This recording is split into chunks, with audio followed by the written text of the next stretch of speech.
जनवरी के महीने में उन्होंने जानकारी हासिल की थी, क्योंकि सच्चाई ये है सर कि ईरान में एक व्यापारी, कौन आया आपसे, एक फॉर्मर नेवी ऑफिसर ईरान में व्यापार कर रहा था, वहां से तालिबान ने किडनैप किया और यहां पे पाकिस्तान में उसे बेचा गया और उसके बाद से एस्पियोनाज का ये पूरा केस चल रहा है।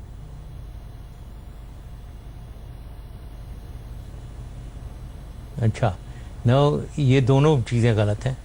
एक तो वो बिजनेसमैन नहीं है, वो एक रिटायर्ड नेवल ऑफिसर है बिल्कुल, और दूसरा वो बिल्कुल कोई वो वहाँ रॉ एजेंट बना हुआ था, तो वो नेवल ऑफिसर है वो और रॉ एजेंट बना हुआ था, कोई बिजनेस नहीं कर रहा था।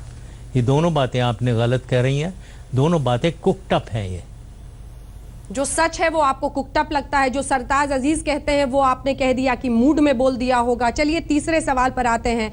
ये एक ऐसा वक्त है जब दोनों देशों के रिश्तों के लिए पहल हो रही थी और क्या आपको लगता जो सच है वो उसको आप झूठ बनाना चाह रही हैं। कुलभूषण जाधव की वजह से भारत पाक रिश्तों पर बुरा असर पड़ेगा?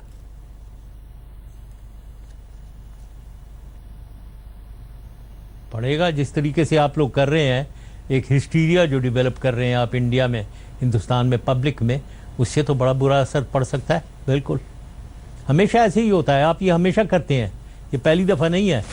कभी भी कोई चीज़ होती है, उधर उड़ी हुआ तो उधर शुरू हो जाए, पठानकोट हुआ उधर शुरू हो जाए, हर चीज़ पे अगले सुबह ही आप कह देते हैं कि पाकिस्तानियों ने करवा लिया, ISI ने करवा लिया, ये है वो है। वो अगले दिन सुबह बगैर इन्वेस्टिगेशन के आप लोग शुरू हो जाते हैं और पब्लिक में एक हिस्टीरिया पाकिस्तान के ख़िलाफ़ विप अप करते हैं आप।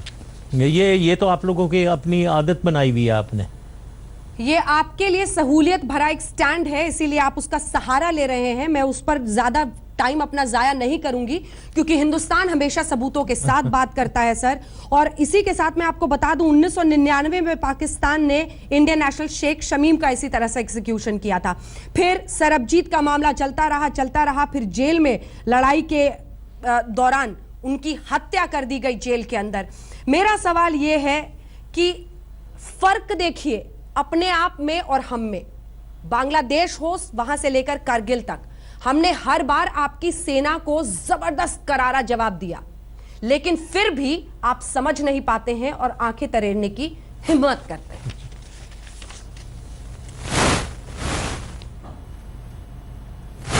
हाँ, आप कहे चले जाइए बांग्लादेश से कारगिल तक। कारगिल में हमने आपको गर्दन से पकड़ लिया था, आपकी फौज को, और आपकी फौज रो रही थी और भागते हुए bill Clinton, president bill Clinton के पास कि वो उनको कहने के लिए कि ये पाकिस्तानियों को कहें वो निकल जाए, उल्टे मुंह आपकी सेना भागी थी सर। लौट के उल्टे मुंह आपकी सेना भागी थी। बरकत ने लौट के आप पढ़िए जिसको मर्जी हो। हम नहीं मानते, हम भारत सरकार का वर्जन मानते हैं और वही वर्जन जिसको पूरी दुनिया ने माना है। मेरा सवाल आपसे यह है, आप इक्के दुक्के यहाँ के एक दो लोगों की किताब पढ़ते रहिए और खुश रहिए। सवाल यह है कि पाकिस्तानी सेना की मंशा क्या है, वो क्यों ऐसा कर रहे हैं? फेयर ट्रायल के बिना, काउंसलर एक्सेस के बिना, वो एक, आपको पता है सर, एमनेस्टी इंटरनेशनल ने भी इसकी भत्सना की है। कारगिल में गई हैं? एमनेस्टी इंटरनेशनल, बिल्कुल गई हूं। एमनेस्टी इंटरनेशल ने भी इसकी भत्सना की है। आप सर, एमनेस्टी इंटरनेशनल ने भी इसकी भत्सना की है, कहा है कि ये गलत है। आपकी सेना की मंशा क्या है, ये बताइए। करें जरा, मैं बात करता हूँ। देखिए,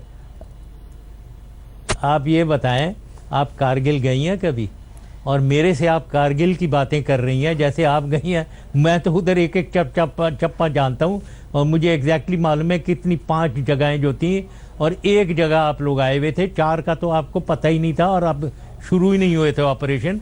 ये आप लोगों को पता ही कोई नहीं। पीठ में छुरा भोंकने वाले हर जगह जाते हैं, हमें भी इल्म है आपके बारे में। परवेज मुशर्रफ साहब बताते रहते हैं। परवेज मुशर्रफ साहब, पीठ में छुरा भोंकने वाले कहां कहां जाते हैं और कहां कहां रहते हैं, ये हमें अच्छी तरह से एक मुल्क के रूप में इल्म है और इसीलिए हमने करारा जवाब दिया था और उस पर आप लड़ते रहिए। सर्जिकल स्ट्राइक के जरिए एक बार फिर से घुस कर मारा है उन आतंकी कैंप्स में हमने, जहां पर आप आतंकवाद को पाते हैं। पेशावर याद कीजिए, पेशावर याद कीजिए सर, पेशावर में मासूम बच्चों की जान गई क्योंकि आप और आप जैसे सियासतदानों ने पाकिस्तान में सिर्फ आतंकवाद को जन्म दिया है और पाला पोसा है। आपको मुझे लगता है इस पर बहुत सीरियस जवाब देना चाहिए। मेरे ख्याल में बहुत सीरियस देखिए, जवाब ये- देना चाहिए साहब। ये मेरे ख्याल में इंटरव्यू को बंद कर देते हैं ये, क्योंकि मेरे ख्याल में ऐसे लग रहा है ये आप इंटरव्यू दे रही हैं, मैं आप तो बोली चली जा रही हैं, तो मेरे ख्याल में क्योंकि आपके पास और कुछ नहीं है। Sir, let us her stop this Hindustani interview, हर इसको खत्म हिंदुस्तानी करें, काफी हो गया, बोलती ये आप बंद repeat कर करी सकता चली है, जा लेकिन रही हैं जो सवाल और है आप उससे अपने मत आप को भागिए। वर्कअप करे चली जा रही है। सवाल पर मत भागिए सर, सवाल पर मत लेट अस भागिए, लीव द इंटरव्यू। सवाल पर मत भागिए। पेशावर के बच्चों पर सवाल कर दिया तो आप माइक हटाने आप लगे। जरा तमीज से बात करें, आप तमीज से बात करें और आराम से बात करें। बिल्कुल आराम आप से तो पूछ लड़ाई रही हूं कर सर। रही हैं मेरे से, आप कोई बिल्कुल आराम आदमी हो से तो मैं पूछ रही उससे हूं लड़ूं, और आपसे आप यही खातून पूछ है, रही आपसे हूं क्या सर। मैं लड़ूं? ठीक है, तो मैं लड़ना भी नहीं, नहीं उसकी आप चाहता हूं चिंता ना आपसे, करें। ठीक है? उसकी आप आप बोली चिंता ना चली करें जा सर। रही हैं और अपने आप को आप इतना वर्कअप कर रहे हैं, आपको ब्लड प्रेशर हो जाएगा, इतना ज्यादा वो ना करें, इतना हमारी ब्लड सेहत प्रेशर हो ठीक है, जाएगा सर। आपको। आराम से और आप बोलें, भी आराम काफी से फिट बात दिख करें रहे हैं जरा। इंशाल्लाह। जो कुछ भी कर रही है और छोटी बात करें ताकि मैं उसका जवाब भी दूं। मेरा सवाल आपसे ये है सर कि Okay. आतंकवाद, Thank you very much. आतंकवाद, Thank you. आतंकवाद, पेशावर के बच्चे, हाँ, आपको नहीं लगता है कि पाकिस्तान को क्या अब हुआ? सख्त कदम उठाना चाहिए? सर्जिकल स्ट्राइक के जरिए हमने पीओके में घुसकर आतंकी कैंप्स को ध्वस्त किया। फिर वही एक आप बेवकूफ़ बनाई चले जाएं अपने कौम को, पागल, उनको बेवकूफ़ झूठ बोल बोल के उनको बनाई चले जाएं। सर्जिकल स्ट्राइक्स, ओ भाई क्या हिम्मत है आपकी आर्मी की, सर्जिकल स्ट्राइक्स उन्होंने की है। हम ना सर्जिकल स्ट्राइक आपके अगेंस्ट कर जाएं, हम भी कर सकते हैं, जो आप वहाँ कर सकते हैं वो हम भी कर सकते हैं। कोई ऐसी बात नहीं है कि आपने कोई सर्जिकल स्ट्राइक नहीं की आपकी फ़ौज ने, क्योंकि आपके प्राइम मिनिस्टर ने इतनी बातें कर दी थी कि आप वो पब्लिक को बताना था कि भाई हाँ हमने बड़ा मारा पाकिस्तान की फ़ौज को, तो वो सर्जिकल स्ट्राइक का एक ढकोसला शुरू कर दिया जो सब झूठ है। कोई सर्जिकल स्ट्राइक नहीं हुई है वहाँ, ये सच्चाई ये है और मुझे मालूम है कि ये सच है, और आप झूठ बोल के अपनी पब्लिक को बेवकूफ़ बनाई चले जा रहे हैं। सर्जिकल स्ट्राइक्स हुई है और भारतीय सेना की जो जवान हैं और जो चीफ हैं उन्होंने बाकायदा उसके सबूत भी रखे थे, लेकिन सवाल यह है कि मुझे आपकी मजबूरी हम भी समझते हैं सर। अगली बात आप करें, मजबूरी आपकी हम भी समझते हैं सर, आप थोड़ी उसे स्वीकारेंगे, कभी भी वही बोलेंगे जो पाकिस्तान की सेना इस वक्त कह रही है। लेकिन एक बार फिर मैं आपके पास आती हूँ सर, मैं एक बार फिर आपके पास आ रही हूँ, सर्जिकल स्ट्राइक की मैं एक बार फिर आपके पास आ रही हूं सर उस सवाल के साथ कि अगर आप राष्ट्रपति होते, पिछली बार आपने कहा कि ये मैं सब कुछ पढ़ के देख कर समझ कर कहता, लेकिन बतौर पूर्व राष्ट्रपति, बतौर पूर्व सेना चीफ, आप जानते हैं कि आर्टिकल 36 वियना कन्वेंशन का कहता है कि किसी भी सिटीजन को जो फॉरेन कंट्री का है, सिविलियन है, उसे काउंसलर एक्सेस भी मिलना चाहिए, फेयर ट्रायल भी मिलना चाहिए। क्या मैं उम्मीद करूंगी कि कम से कम परवेज मुशर्रफ साहब खुलकर आज कहेंगे हिंदुस्तान की जनता को भी और खास तौर पर अपने देश की भी जनता को और सेना को कि कम से कम काउंसलर एक्सेस और फेयर ट्रायल उसका अधिकार है, वो कुलभूषण जाधव को मिलना चाहिए। जनरल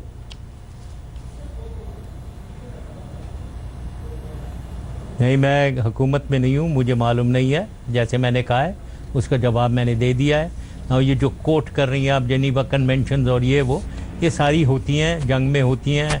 ये इस टाइप की सिचुएशन, हमारी जो सिचुएशन है वो तो तकरीबन खाना जंगी वाली सिचुएशन हुई हुई है, तो इसमें ये कन्वेंशंस, इसके रूल्स, वो आप लोग भी मुझे मालूम है कितना वो एडियर करते हैं, उसको वायलेट आप लोग करते हैं, हम भी वायलेट करते रहते हैं, ये चलता रहता है। तो इसलिए वन साइडेड अफेयर ना करें, इसे फॉरगेट अबाउट, इसको बंद करें। आप ये किताबें इंटरनेशनल जो हैं, आप पाकिस्तान से 1-on-1 डील करें, और इसमें ये जो आपकी एग्रेसिव स्टांस जो है, जिसमें आप हमें कोई छोटा दिखाना चाह रहे हैं या हमें बिल्कुल ऐसा दिखाना चाह रहे हैं जैसे हम कोई छोटा मोटा कोई मामूली सा मुल्क है और हमारी फ़ौज कोई मामूली फ़ौज है, ये मत करें, क्योंकि हमारी फ़ौज बहुत ताकतवर फ़ौज है, बड़ी बैटल हार्डन फ़ौज है, और हमारा मुल्क भी कोई 20 करोड़ का अवाम है जो आपका मुकाबला पूरी तरीके से कर सकता है। तो ये बातें मत करें ऐसा, क्योंकि ये एस्केलेशन हो जाती है और जंग की तरफ आगे चलती है मामला। बात आराम से करें और जो भी लीगल प्रोसेस है उसको पूरा होने दें, ये मेरी एडवाइस है आपको। लीगल प्रोसेस को होने दें पूरा, और इसके बाद देखते हैं क्या हो सकता है क्या नहीं हो सकता है। हाँ। और आराम से पाकिस्तान से डील करें इस सिचुएशन। 2 आखिरी सवाल सर, ये इसलिए हो रहा है और खून इसलिए खौल रहा है क्योंकि fair trial, counsellor access, basic चीजें डिनाई की जा रही हैं। अगला सवाल मैं आपसे पूछ रही हूं सर, एमनेस्टी इंटरनेशनल, उसके 3 लाइनें मैं बस आपको पढ़ के सुनाना चाहती हूं। The death sentence given to Kulbhushan Jadhav shows yet again how Pakistan's military court system rides roughshod over international standards, stripping defendants of their rights and operating in notorious secrecy. Military courts do not dispense justice but travesty it. यानी जो court में ये इसका जो army court में इसके hearing की गई है वो एक बेसिक ह्यूमन राइट्स जो होता है उसको डिफाई करते हुए पाकिस्तान की सेना ने एक बार फिर एक तरफा फैसला सुनाया है। उन्हें न्याय का कुछ भी अंदाजा नहीं है। सच है ये। नहीं, ये कोई नहीं, बिल्कुल मैं डिसएग्री करता हूँ। जिस किसी ने ये भेजा है मैं टोटली डिसएग्री करता हूँ। पाकिस्तान लॉ फॉलो करता है और अपना लॉ फॉलो करता है। और जैसे मैंने कहा है कि यहाँ सैबोटाज और एस्पियोनाज में जो भी इन्वॉल्व होता है वो मिलिट्री कोर्ट मार्शल उसका किया जाता है। ये हमारे लॉ में लिखा हुआ है। तो इसका कोर्ट मार्शल हुआ है और कोर्ट मार्शल में manual of Pakistan military law follow होती है, वो इन्होंने फॉलो किया है। डिफेंस, उसके पास डिफेंस लॉयर था और उसको डिफेंड किया गया है और वो उसको ये सज़ा मिली है। कोई ऐसी बात नहीं है। और कोई ये कहना कि बहुत जल्दी कि आपके कोर्ट अगर 3 साल लेते हैं तो हमारे मिलिट्री कोर्ट भी 3 साल ले, कोई 3 साल नहीं लेते हैं। इसकी सिंपल सी इन्वेस्टिगेशन है, उसको पकड़ा गया है, फैक्ट्स एंड फिगर्स उसके सामने, उसने एडमिट कर लिए हैं, तो इसमें कोई 3 साल नहीं लगते हैं। जितना टाइम लगा वो बिल्कुल उसमें फेयर ट्रायल था, पूरी एविडेंस को कंसिडर किया गया और उसको सज़ा दी गई है। अगले सवाल पर पहुंचती हूं जिसमें नेपाल की सीमा पर 6 किलोमीटर आगे लेफ्टिनेंट कर्नल मोहम्मद हबीब जहीर साहब जो कि लुम्बिनी के पास, उन्हें पकड़ा, मतलब वो वहां से गायब हो गए हैं। अब पाकिस्तान कह रही है कि इसमें हिंदुस्तान का हाथ है। तो क्या पाकिस्तान की आर्मी ये सोच रही है कि एक्सचेंज प्रोग्राम होने वाला है? क्या है दिमाग में?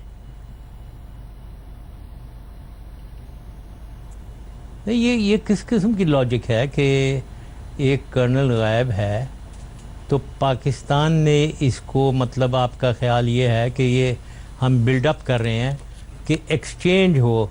हम क्यों एक्सचेंज करना चाहेंगे? हम तो उसको सज़ा मिली है, डेथ सेंटेंस मिली है, वो एग्जीक्यूट करना चाह रहे हैं। तो हम क्यों ऐसा एक हरकत कर रहे हैं कि जी हम एक्सचेंज फिर ताकि हो सके? एक हम साजिश कर रहे हैं एक्सचेंज करने के लिए। हम तो एक्सचेंज नहीं करना चाह रहे हैं, हम तो उसको सज़ा मिली भी है, कैपिटल पनिशमेंट, वो एग्जीक्यूट हम करना चाह रहे हैं। तो ये एक्सचेंज तो आप करना चाहेंगे, मतलब आप कुछ ऐसी हरकत करेंगे कि पाकिस्तान से उस एक्सचेंज हो जाए, वो यादव साहब आ जाएं और हमें वो कर्नल मिल जाए। ये हरकत तो आपने करनी है। तो ये मेरे से आप पूछ रही हैं पाकिस्तान क्यों ये एक्सचेंज करेगा? बिलावल भुट्टो तक आपके देश में है इस वक्त राजनीति में और उन्होंने कहा है कि फांसी की सजा के खिलाफ मैं हूं। साथ देंगे आपका, आप उनका इस बात में? हाँ, नहीं, मैं तो बिल्कुल नहीं दूंगा। मैं, एक लीगल प्रोसेस है, पाकिस्तान का एक लॉ है, उसको फॉलो करना है। जब तक कि वो लॉ अमेंड नहीं होता है, अगर फांसी की सज़ा ख़त्म हो जाती है हमारे लॉ से, फिर नहीं होगी। लेकिन एक अगर वो बिलावल भुट्टो ने कह दिया, भाई उसने क्यों कहा, उसको क्या, वो कोई पाकिस्तान का चीफ जस्टिस लगा हुआ है, फिर उसने क्यों कहा ये हो? वो अपनी व्यू दे रहा है, अपनी एक व्यू दे रहा है। लेकिन पाकिस्तान के कानून में कैपिटल पनिशमेंट है और उसके मुताबिक उसे सज़ा मिली हुई है। तो उसमें मैं क्यों कहूँगा कि ये गलत है? वो पाकिस्तान के कानून के मुताबिक है और पाकिस्तान का कानून ठीक है बिल्कुल। दुनिया में कई जगह सज़ाएँ होती है, ये सज़ाए मौत। चलिए सर, बहुत बहुत शुक्रिया आपका। लेकिन चलते चलते एक आखिरी सवाल, और अपने ईमान पर हाथ रखकर मैं चाहूंगी कि आप इसका जवाब दें। एक अधिकारी, पूर्व अधिकारी, और कम से कम आर्मी में, चाहे वो किसी भी देश का हो, इतनी तो इंसानियत इंसान के अंदर होती है कि वो किसी भी पूर्व अधिकारी को सलाम करे। आप खुद मान रहे हैं कि वो एक पूर्व अधिकारी है, फिर ऐसे में उसको एक फेयर ट्रायल डिनाई करके पाकिस्तान एक मुल्क के रूप में, आपने खुद करोड़ों की जनसंख्या की अभी बात कही थी, एक मुल्क के रूप में उसके खून का प्यासा दिख रहा है इस वक्त पूरी दुनिया के सामने। आपको शर्मिंदगी होती है इस बात पर? नहीं, ये बिल्कुल शर्मिंदगी कोई नहीं है। फेयर ट्रायल, फिर वही आप कह रहे हैं फेयर ट्रायल नहीं मिला, बिल्कुल फेयर ट्रायल मिला। मैं तो मान ही नहीं रहा हूँ। दूसरा ये कि जब एस्पियोनाज किसी ने किया हो और यहाँ इनोसेंट लोगों को मरवाया हो, कई अजमल कसाब लॉन्च किए हो और हमारे बॉम्ब ब्लास्ट करवा कर बेकसूर लोगों को मरवाया हो, उस पर क्यों मैं रहम दिखाना चाहिए? बिल्कुल रहम नहीं दिखाना चाहिए। बहुत कोई बहुत शर्म शुक्रिया नहीं आनी आपका चाहिए अगर हमसे उसे बातचीत करने के capital लिए। punishment मिल तमाम गई है। आरोप मनगढ़ंत। ईरान से एक पूर्व नेवल अधिकारी जो कि बिजनेसमैन वहां पर था, उसे अगवा किया गया और फिर पाकिस्तान में इस तरह से उसके साथ बर्ताव हो रहा है और फांसी की सजा उसे सुनाई गई है। इस फैसले के खिलाफ हिंदुस्तान किसी भी हद तक जाने को तैयार। बहुत बहुत शुक्रिया आपका जनरल परवेज मुशर्रफ साहब, आज तक पर ये तमाम बातचीत और इन सवालों का जवाब देने के लिए। देश दुनिया की बाकी खबरों के अब लिए कंक्लूजन में आप फिर वही झूठ रिपीट कर रही हैं। ये कि वो सच है सर। सिविलियन बिजनेसमैन और ईरान से सच पकड़ है। गया, फिर वही कहीं चली जा रही हैं आप। सच यही है। चलिए ठीक है, ओके। बहुत बहुत ओके। शुक्रिया आपका हमसे बातचीत Thank करने you. के लिए। देश दुनिया Thank की you बाकी very खबरों much. के लिए आप देखते रहिए आज तक।